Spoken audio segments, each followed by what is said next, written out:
2026 पासनं राज्यामध्ये आणि देशातले पहिले रजोनिवृत्ती क्लिनिक म्हणजे मेनोपॉज क्लिनिक आणि पीसीओडी क्लिनिक्स की ज्यामध्ये टीनेजर्स मुली ना हार्मोनल इम्बॅलन्समुळे त्रास होत असतो आणि एका वयाच्या टप्प्यानंतर महिलांची जेव्हा मासिक पाळी बंद होते त्यावेळेस महिला सुद्धा शारीरिक आणि मानसिक वेगळ्या फेज मधून जात असतात हार्मोनल इम्बॅलन्स होत असतो म्हणून. तर त्याची वरती योग्य काउन्सिलिंग ट्रीटमेंट ही आपल्या सरकारी दवाखान्यांमधून देण्यासाठी आपण हे चालू केलं होतं. 580च्या वरती क्लिनिक्स मध्ये हे चालू आहेत आणि आज 1,20,000च्या वरती महिलांनी ह्याच्यातून ट्रीटमेंट घेतलेली आहे, उपचार घेतलेले आहेत. तरुण मुली सुद्धा मग त्यांना इन्फर्टिलिटी होते, पिंपल्स होतात, हेअर फॉल होते, फेशियल हेअर्स होतात, वजन वाढतं, अनेक गोष्टी त्यांच्या ह्या हार्मोनल इम्बॅलन्समुळे किंवा पीसीओएस मुळे होत असतात. त्याच्यावरती योग्य ट्रीटमेंट योग्यच वेळी दिली तर ह्या सगळ्या गोष्टी आपण तात्काळ दुरुस्त करू शकतो. त्यामुळे आपण हे चालू केलेले ना, त्याची कार्यशाळा पूर्ण राज्यस्तरीय कार्यशाळा या ठिकाणी घेण्यात आलेली आहे आणि एक्सपर्ट सुद्धा या ठिकाणी मार्गदर्शन करण्यात आले. मराठवाड्यातल्या रुग्णालयांची काय संख्या असेल? मराठवाड्यातल्या तर ऑलमोस्ट सगळेच आपले ग्रामीण रुग्णालय आणि सगळेच आपण घेतलेले त्याच्यामध्ये आठही जिल्ह्यांमध्ये. संख्या साधारण 580 जर आपण राज्यात म्हणतो, मराठवाड्यात आता एक्झॅक्ट संख्या मला मराठवाड्यात 60 ते 70च्या आसपास मराठवाड्यात. आणि चांगल्या पद्धतीने आपली इन हाऊस गायनेकॉलॉजिस्ट जे आहेत ते ह्या महिलांना ट्रीटमेंट देत आहेत आणि महिला पण चांगल्या पद्धतीने या ठिकाणी प्रतिक्रिया व्यक्त करतात. इन्फर्टिलिटीवर ट्रीटमेंट आहे का? आयव्हीएफ वर ट्रीटमेंट आहे का? त्या सुपर स्पेशालिटी मेडिकल कॉलेजचे मध्ये आहे, तरी सुद्धा आपण आता प्रत्येक जिल्ह्यामध्ये सुद्धा विचाराधीन आहे एक आयव्हीएफ सेंटर चालू करण्याचं, पण ते आणखीन त्याला वेळ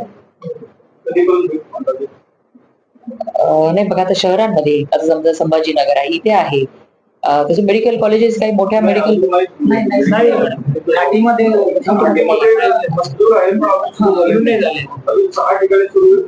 आपण करणार नाही, त्याचा फॉलोअप घेऊन लवकरच ते पण कार्यान्वित करणार.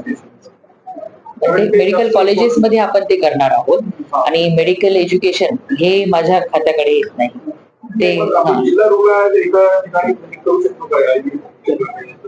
नाही, मेडिकल कॉलेजेस मध्ये तिथे कसं सगळे सुपर स्पेशलिस्ट डॉक्टर्स वगैरे अवेलेबल असतात म्हणून त्या ठिकाणी करणं.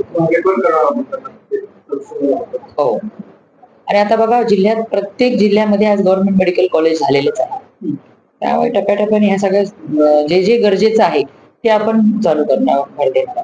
पण आताच कडप्पा सरांबद्दल बऱ्याच जणांनी चर्चा केलं आणि त्याच्यासोबतच त्यांच्यावर काय लोड आहे तेही सांगितलं तुमच्या लक्षात.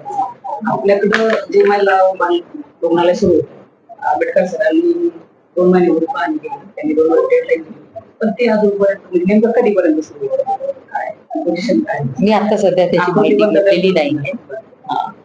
लवकरात लवकर चालू करू आपण. तुम्ही बघितलं असणार आपला राज्यामध्ये उलट आरोग्य विभाग एकदम तत्परतेने काम करत आहे.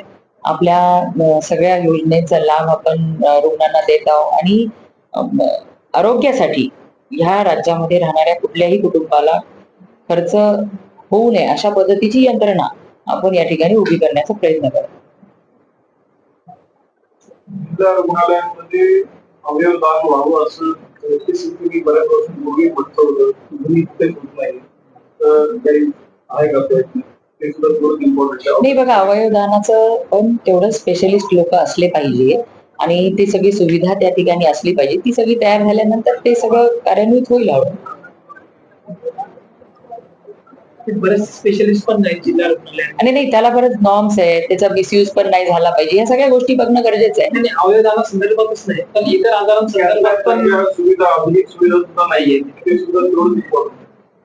ते आता होत आहे, कार्यान्वित होत आहे हळूहळू. आपण जसं आता बघा 170 तालुक्यांमध्ये आपण डायलिसिस सारखी सुविधा मोफत देतोय, तशाच पद्धतीने कॅथलॅबची सुद्धा आपण सोबत करार झाला होता आणि प्रत्येक तालुक्यामध्ये डायलिसिस सेंटर सुरू करण्यात आलं होतं. मला वाटतं आमच्या जिल्ह्यामध्ये फक्त गंगापूर 2च ठिकाणी बाकी ठिकाणी अजून सुरू झालेलं नाही काही. ते पण सुरू होतील कारण 170 ठिकाणी चांगल्या पद्धतीने तालुक्यांमध्ये चालू आहेत आज राज्यामध्ये.